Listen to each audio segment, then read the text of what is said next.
Welcome back to the Lynn Hayes Freeland Show. So if I talk to you about disparity in Pittsburgh Public Schools, a lot of things come to your mind. Well, guess what? There is a new multiple point plan in place in Pittsburgh Public Schools to take that off the table. It's not going to happen overnight. It's a process. But here to explain what is involved is Angela Alley. Yes. Alley, it's Alley, correct? It's Alley, yes. And you've told me 3 times your title. You are the Executive Director of Equity? That's correct. I got it, for Pittsburgh Yes, Public Schools. yeah. Welcome to the show. Thank you for having me. I'm happy to be here. So this is a big challenge. It's huge. It's It's a big huge. challenge, Yes. It's not a challenge that is only for Pittsburgh Public Schools. I mean, this is a national issue for us in the United States. So multiple school districts are confronting racial disparities and coming up with plans for how to address them. But we strive to, at Pittsburgh Public Schools, be one of the first districts who will make a dent in the problem and move toward equity. And moving toward equity. So there are 7 key areas, correct? Would that be the best way to describe it? There are 7 categories Okay.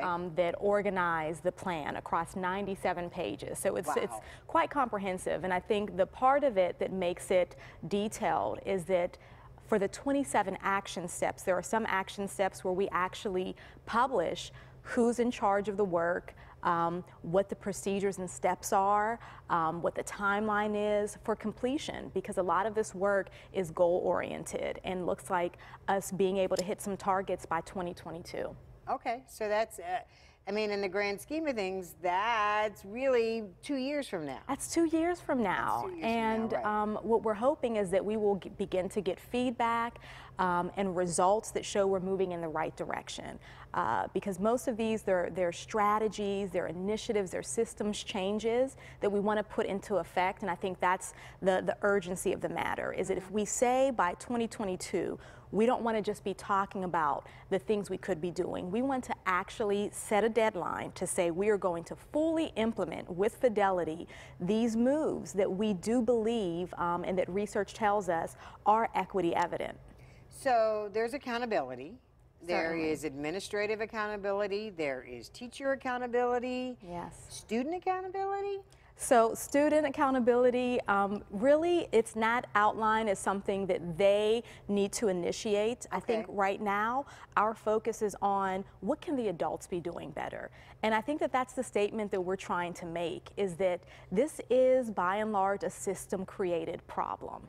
And so we're taking personal accountability for it. And I think that that's a first crucial step to take, is to recognize that those of us who are in the decision making seats, those of us who are certified in the work and who are closest to implementation are the ones who have to do the reflecting and the changing. And that's what we're taking on. We don't believe that the students are at fault for the predicament they're facing. We have to take responsibility as the adults and the specialists in this area to drive change. I was going to say, because the realities are, when we talk about achievement gaps, and certainly achievement gaps based on race, Correct. the realities are all children can learn. All children Absolutely. do learn. Absolutely. So we really have to then remove those obstacles, whatever they are, that get in the way. Yes, certainly. All children can learn. I'm so glad you said that, because I think all of this is really anchored in a belief system that all students are capable, are intelligent, and can achieve and be successful in school and beyond school. So we start with that as the basis of our work, and we look to see what are those barriers that perhaps we are either creating, perhaps unconsciously, that we're creating, what are we perpetuating that act as barriers to student achievement, what are some systems and policies that just don't tend to work for, in this case, our African American students historically.